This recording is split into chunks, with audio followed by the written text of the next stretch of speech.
بفرمایید. افغانستان با شما حرف میزند.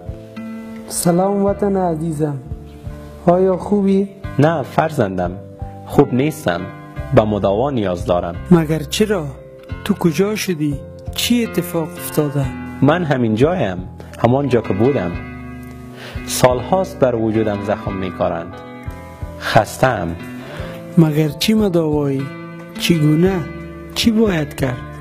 من نیاز به اتحاد شما دارم. درس‌های قومی همانند زخم‌های خونچکان در وجود منند. وطنم، با من مشخص بگو چی کنم؟ کجا بیایم؟ از چی آغاز کنم؟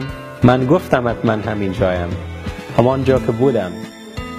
هیچگاهی بیجا نخواهم شد، هیچگاهی توته نخواهم شد.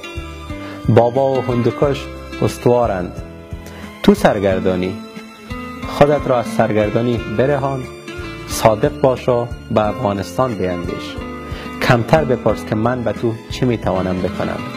ببین تو به من چی میتوانی بکنی.